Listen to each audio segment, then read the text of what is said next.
Assalamualaikum warahmatullahi wabarakatuh. Perkenalkan, nama saya Dwi Ranti Boru Siagian. Saya dari kelas A Geografi 2020, mata pelajaran Bahasa Indonesia, NIM 320 1131 021. Baiklah, di sini saya akan memenuhi ujian tengah semester saya, yaitu teks akademik. Pengertian teks akademik. Menurut KBBI, teks berarti wacana tertulis. Krida Laksana 2011-238 menyatakan bahwa teks adalah yang pertama satuan bahasa terlengkap yang bersifat abstrak, yang kedua deretan kalimat, kata dan sebagainya yang membentuk ujaran, yang ketiga ujaran yang dihasilkan dalam interaksi manusia. Dilihat dari tiga pengertian teks yang dikemukakan tersebut, dapat dikatakan bahwa teks adalah satuan bahasa yang bisa serupa bahasa tulis dan bisa juga berupa bahasa lisan. Dihasilkan dari interaksi atau komunikasi manusia. Dengan demikian, teks akademik merupakan teks yang diproduksi dan digunakan dalam keperluan akademik.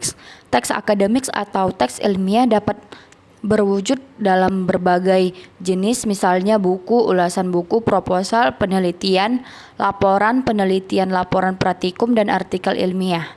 Teks akademik atau yang sering juga disebut teks ilmiah adalah tulisan yang diperoleh sesuai sifat keilmuannya dan didasari oleh hasil pengamatan, peninjauan, penelitian dalam bidang tertentu. Disusun menurut metode tertentu dengan sistematika penulisan, dapat dipertanggungjawabkan kebenarannya atau keilmiahannya. Menurut Wiratno 2014 1-2, teks akademik atau teks ilmiah dapat berwujud dalam berbagai jenis, misalnya buku, ulasan buku, proposal, penelitian, laporan penelitian, laporan praktikum, dan artikel ilmiah. Jenis-jenis tersebut merupakan genre makro yang masing-masing di dalamnya tergantung campuran dari beberapa genre mikro seperti deskripsi, laporan, prosedur, eksplanasi, eksposisi, dan diskusi. Genre makro adalah genre yang digunakan untuk menamai sebuah jenis teks secara keseluruhan, dan genre makro adalah subgenre yang lebih kecil yang terdapat di dalamnya dan dipayungi oleh genre makro tersebut. B. Perbedaan teks akademik dengan teks non-akademik. Teks akademik atau yang sering juga disebut ilmiah berbeda dengan teks non-akademik atau teks non-ilmiah. Teks akademik dan teks non-akademik ditandai oleh ciri-ciri tersebut. Untuk membedakan keduanya, Anda harus menelusuri ciri-ciri tersebut. Dengan memahami ciri-ciri teks akademik, Anda akan merasakan yakin bahwa jenis teks tersebut memang penting bagi kehidupan akademik Anda. Terbukti bahwa dalam menjalani kehidupan akademik Anda harus membaca dan mencipta teks akademik. Perbedaan antara teks akademik dan teks non-akademik perlu dijelaskan secara memadai dengan mengidentifikasi ciri-ciri yang ada.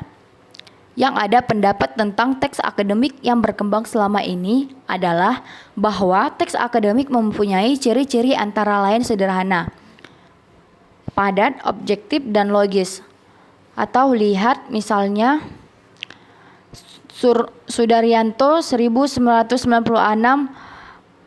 Moeliono tanpa tahun, Moliono 2004. Akan tetapi selama ini pula belum terdapat bukti-bukti empiris yang diajukan untuk memberikan penjelasan yang memadai secara linguistik tentang pengertian sederhana, objektif, dan logis itu.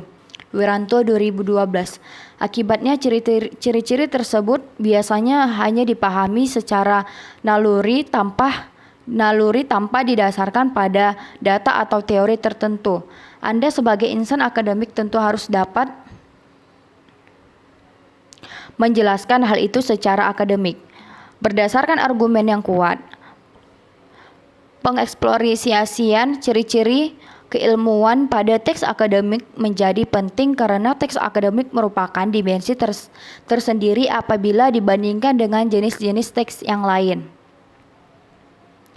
Bazerman 1998 15-27 dan teks akademik cenderung membutuhkan pendekatan yang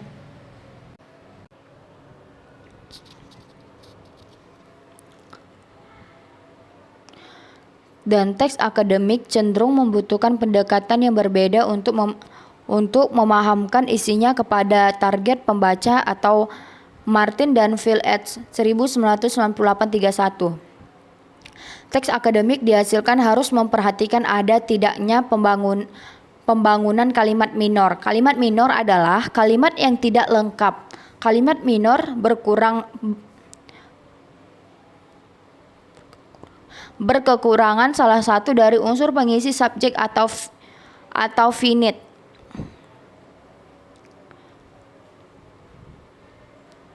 Predikator. Akibatnya, kalimat tersebut dapat dianalisis dari sudut pandang keberadaan kalimat minor. Pada teks akademik tidak saja menyebabkan tidak dapat diidentifikasinya unsur-unsur leksikogramatika secara ideasional dari interpersonal, tetapi juga menyebabkan non-akademik. Anda dapat memperhatikan teks berikut.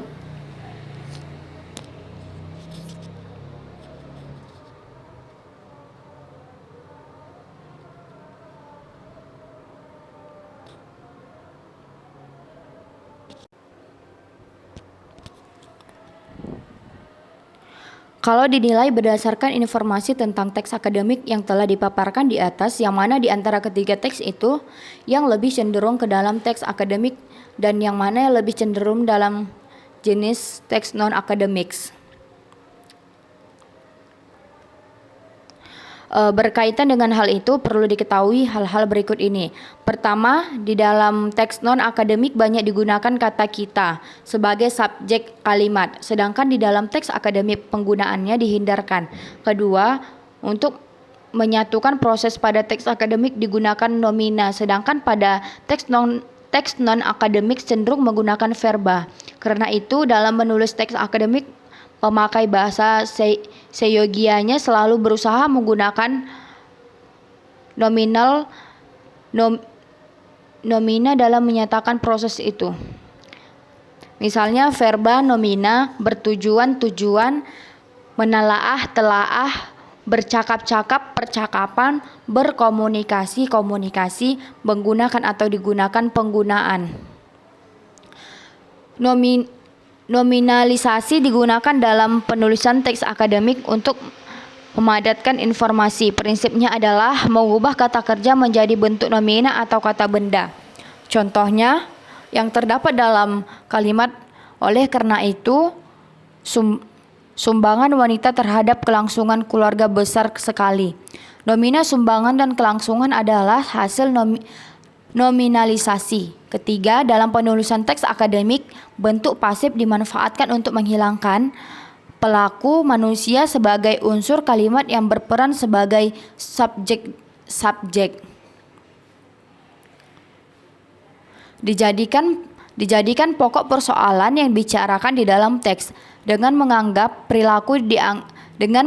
pelaku dianggap lebih penting dan karenanya ditemakan.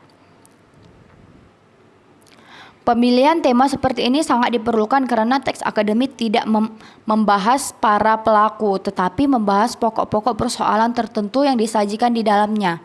Pokok persoalan ditempatkan sebagai tema pada kalimat-kalimat yang ada, dan penggunaan bentuk pasif dimaksudkan sebagai strategi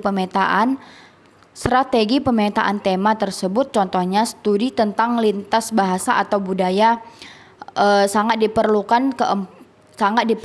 Keempat, dalam penulisan teks akademik, kalimat-kalimat yang digunakan adalah kalimat gramatikal, sedangkan dalam teks non-akademik sering terdapat juga penggunaan kalimat tidak gramatikal. Ciri-ciri teks akademik. Pendapat tentang teks akademik yang berkembang selama ini adalah bahwa teks akademik mempunyai ciri-ciri antara lain sederhana, padat, objektif, dan logis. Akan tetapi selama ini pula belum terdapat bukti-bukti empiris yang diajukan untuk memberikan penjelasan yang memadai secara linguistik tentang pengertian sederhana, padat, objektif, dan logis tersebut. Akibatnya, ciri-ciri tersebut biasanya hanya dipahami secara naluri tanpa didasarkan pada data auditory tertentu. Wiratno, DKK 2014-3. Mungkin sampai situlah penjelasan dari saya. Kurang dan lebihnya mohonlah dimaafkan. Assalamualaikum warahmatullahi wabarakatuh.